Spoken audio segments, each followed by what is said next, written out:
السلام علیکم۔ میں سوچ بھی نہیں سکتا تھا کہ دعا میں بخل انسان کتنا کرتا ہے، جو مفت میں فری میں دی جاتی ہے اور ملتی بھی ہے۔ آج جب عید پڑھی تو امراء لوگ اور بینک کے کیشیئر دنیا سے رخصت ہوئے اور ذمہ دار وغیرہ دنیا سے رخصت ہوئے تو ان کے لیے دعا کی گئی۔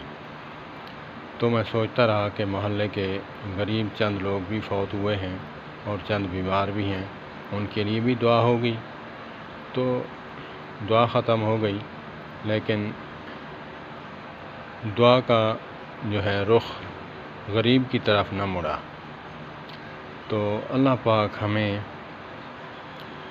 اگرچہ مسجد اور مدرسے کے ساتھ معاونت کرتے ہیں بڑے لوگ، ان کو بھی تذکرہ کرنا چاہیے، ان کو بھی دعا دینی چاہیے، لیکن جو غریب لوگ ہیں، جو آپ کے محلے کے پڑوسی ہیں، ان کے لیے بھی دعا کرنی چاہیے۔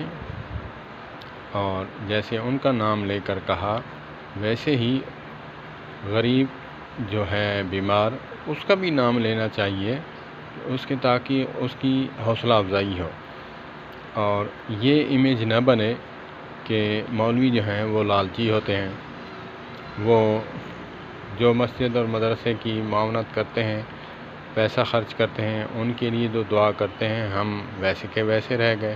ہم نماز پڑھتے ہیں، ان کے پیچھے ہم عزت کرتے ہیں قراء کی، علماء کی، تو حق بنتا ہے، یہ کوئی خوشامد نہیں ہے۔